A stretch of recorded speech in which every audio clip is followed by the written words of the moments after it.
welcome to Inbox with Julia Cosby. I'm your host, Julia, and on this episode, I'm joined with a very special guest, Furne Oné of Amato Couture. Yes. Welcome to Toronto. This is your first time coming to Canada. Yes. And how are you enjoying it? Why is this the first time you're deciding to come here?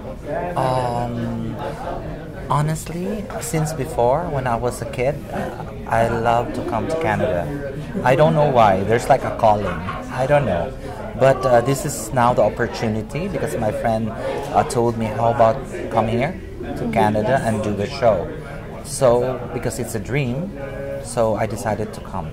Speaking of dreams and childhood, when did you first start designing? Because formally, you never had training growing up until you entered a competition. That's where you had your big break. Yes. So were you designing before that? How did that all come about? You're a very natural designer.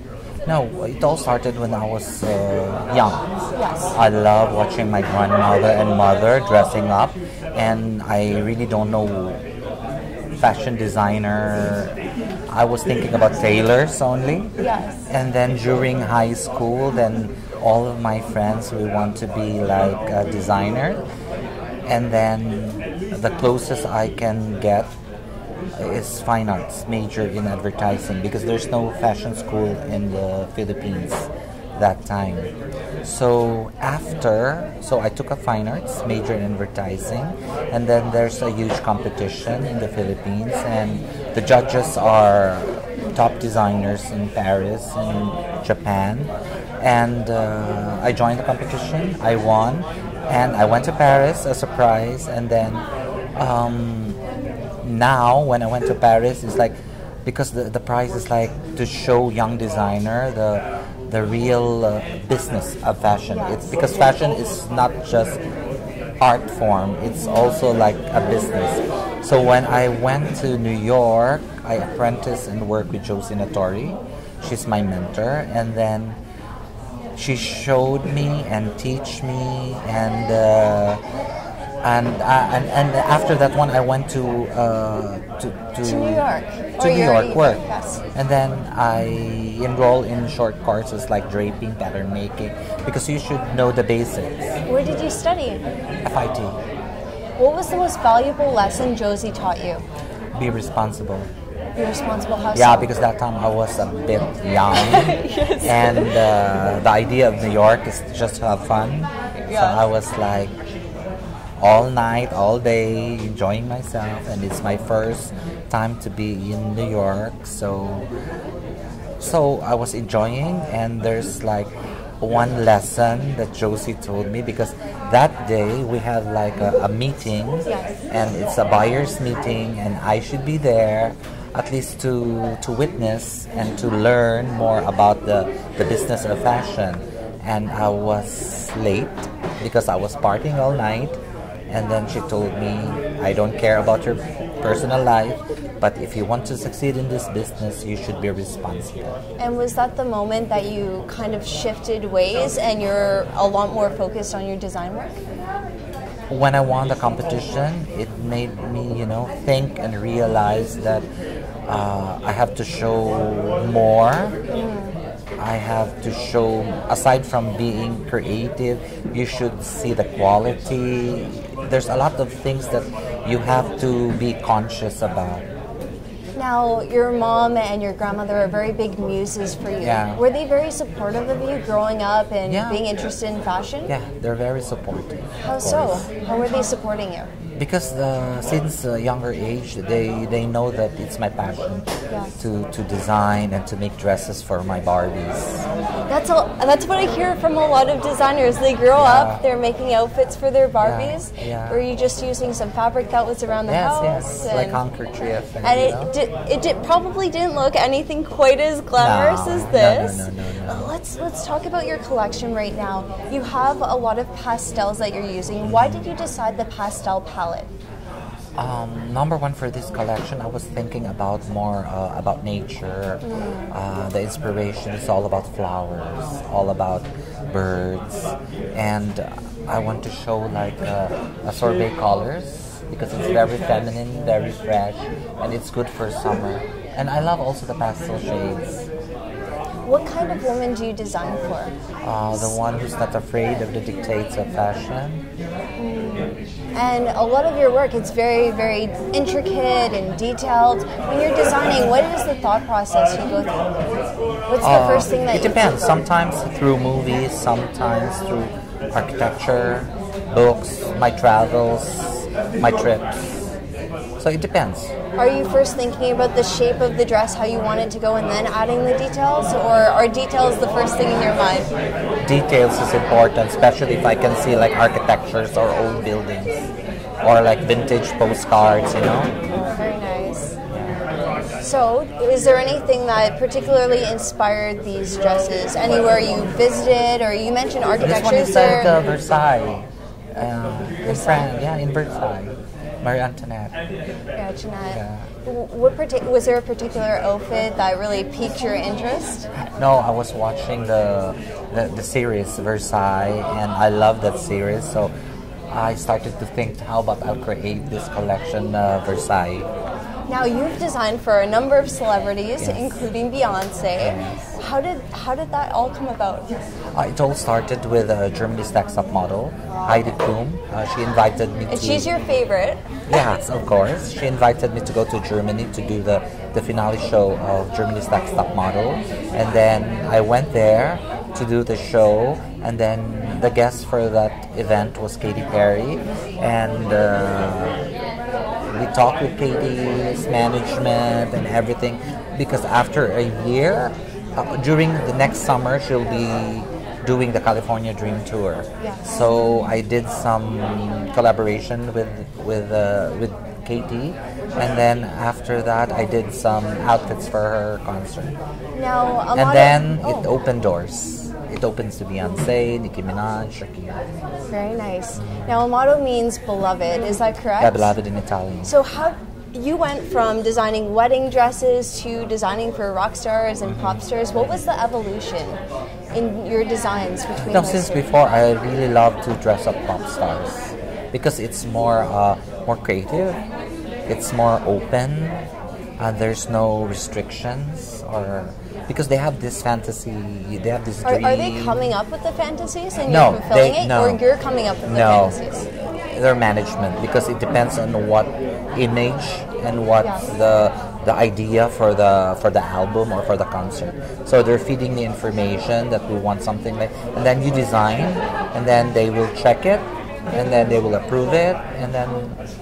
So when you're designing an outfit like that, of course it must be hard knowing that so many people are going to be looking at that Yes, particular yes, design. yes. There must be a lot of pressure. So how do you Yes. first go about that? Are you watching videos, and are you keeping up with their social media, what their style particularly is? Or how do you start a project like that? No, it depends on what's their mood board, because they're giving you a mood board. The whole concept is with this management, with their management. So that's basically it. And then you have to work your idea according to their theme. Now, speaking of style evolution, you've been designing pretty professionally Yeah. since 1994. Yeah. What has been your evolution from 94 till now? What do you mean by evolution?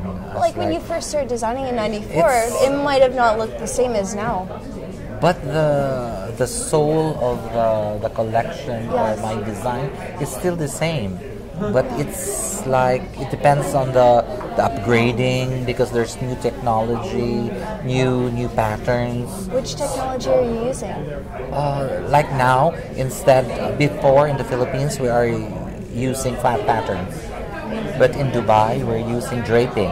Oh, wow. So it's both, because flat patterns is very commercial, while draping is like made to order. You have to drape it to the actual body of the client. And your dresses are very expensive. Are you using like laser cutting? And Yes. you're using crystals all over your yes, dresses. Swarovski crystals. How often are you laser using this? Because me as a designer, I love Sparkle. fabrications. I love mixing fabrics. I love fabric manipulation.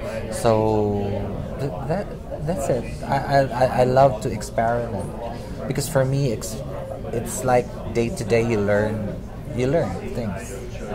Is it hard for you having to come up with new designs all the time?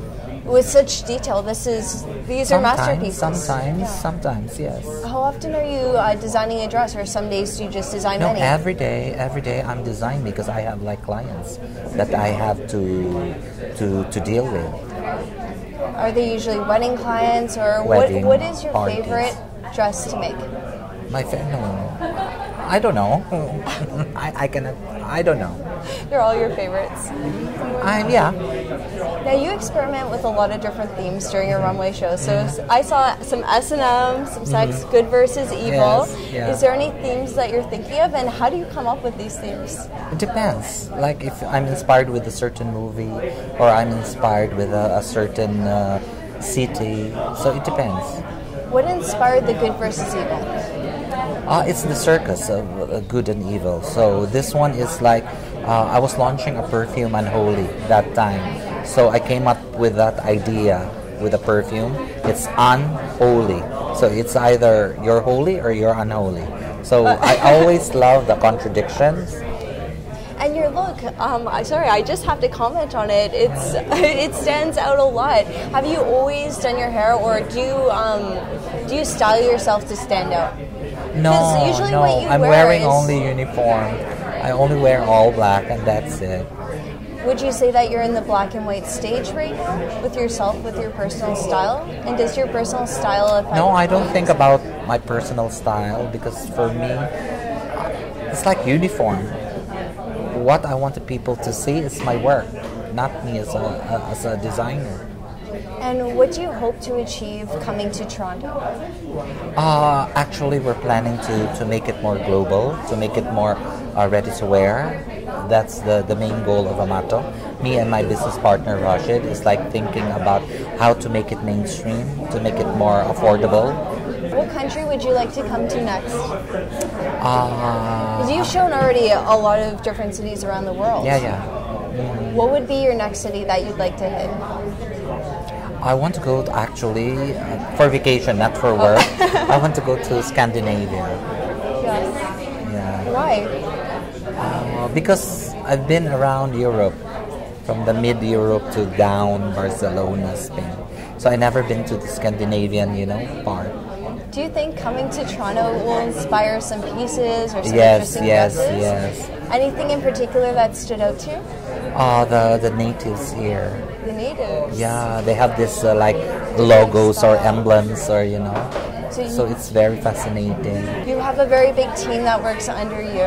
How are they helping make the dresses, or are they helping you design the dresses, or is it only you designing the dresses? No, for clients, then I have like a team for clients.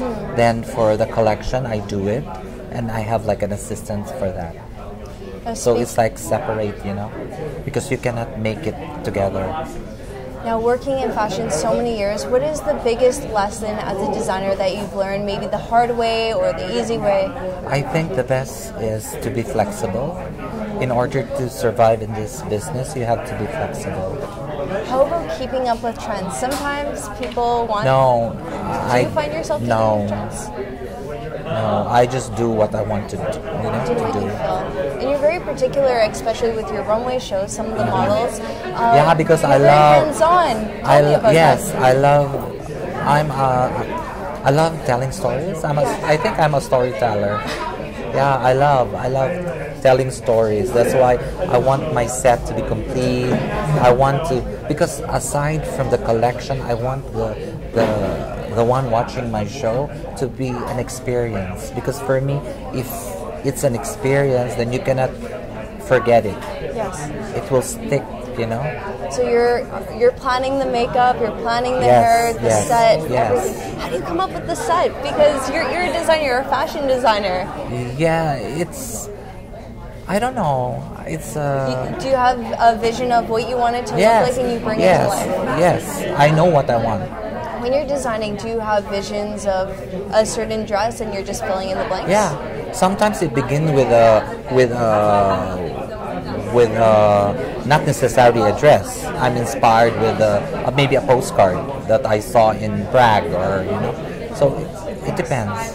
say if someone was stuck and they were kind of in a drawing block where they couldn't come up with the dress that they wanted, or they just kept sketching, what advice would you give them? For young designers? For young designers. And no, for me, you should be flexible, aside from hardworking and aside from discipline. You should be flexible in order to survive and live life. That's it. Live life. Yeah. What are you hoping to take with you back to Dubai from your experience this year? To be honest, I'm not thinking about it now because I'm so tired. Have you slept? You had two shows here. No. We're sleeping like 2 hours, 3 hours. How have the two shows? Because you're showing at Toronto Women's Fashion Week. Yeah, we did it last night. And then it's also this Fashion Week. Yeah. How have the two shows differentiated between each other? Are they the exact same show? No. One's a set, I know, and one's just strictly a runway. For Toronto Fashion Week, we did it very commercial, and now for the church, we want it more artsy, more avant-garde. Yeah. What details are you changing the hair? Are you changing the Changing the look. Yeah. Completely. Yeah. Put add-ons, to have a different feel. With your experiences doing more commercial and more editorial types of runway shows, which do you feel is the most successful? For me, in Dubai, it's more editorial, more artsy. Why would you say? They love the things that I'm doing. And just this year, we just opened our first pret-a-porter shop in Dubai, and I'm still starting to learn, how to be very commercial. Now, there's a lot happening with you in Dubai. Yeah. Can you explain what's going on? You have the perfume, you have the wedding dresses, you have the dresses in general, you have all these runway shows going on. Can you dip into that a bit more? It's all about time management because every season there's like a schedule. We're doing the bridal wear, we're doing, so it depends on the scheduling.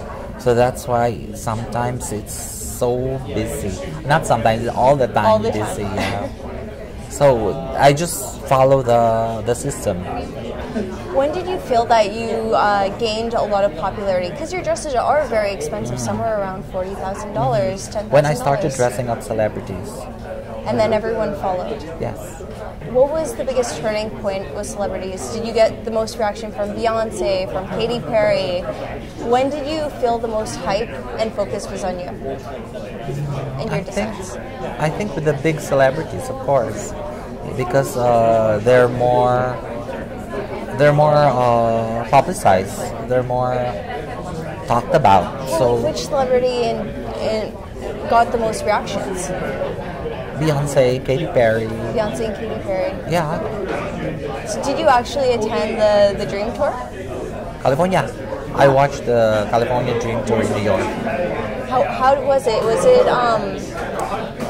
How did it feel when you saw your designs on stage? On such a huge celebrity? Of course, it's very flattering, and it's very because it's a dream. You start with a dream, and then suddenly you start dressing them up. So of course you'd be very flattered and happy.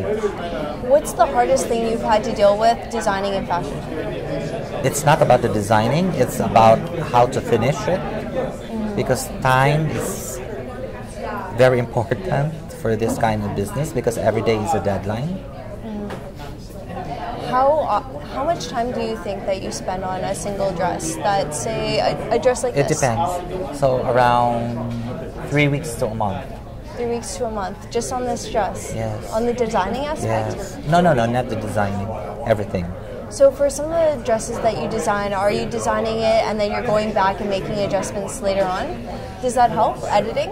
Yes. You have to do the designs, do the dress, and do the fittings, and then after you edit the collection. Sometimes your favorite is edited, sometimes, So sometimes also what you feel like for me, oh, I love this dress, this is the best dress that I made for this collection, but the worst, you thought that this one is just okay, but it turns out to be more saleable than your favorite. Speaking of that, I know you have a fashion archive in your store or your studio. Yes. How do you know? Is it the design aspect when you're drawing and sketching the design, or when it's finally made the finished product? How do you know when it's going to go into the archives? My favorite dress, my favorite piece of the collection, I always see to it that it's going to my archives. Do you know right after you've designed? Yeah, I know. Straight from the beginning? You just have a special feeling about it? Yes. And what are you saving it for? Maybe like a museum, obviously celebrities? Because I'm planning to have my own coffee table book soon. Yeah. What would you write in it? What would you write in it? What would you talk about? To be honest, I still don't know, but I want to have a book, of course. A book, nice. It's, I think, every designer's dream. Yes. Well, thank you so much for coming on. It's a pleasure to have you in Toronto. Thank you. Thank you very much. Thank you so much.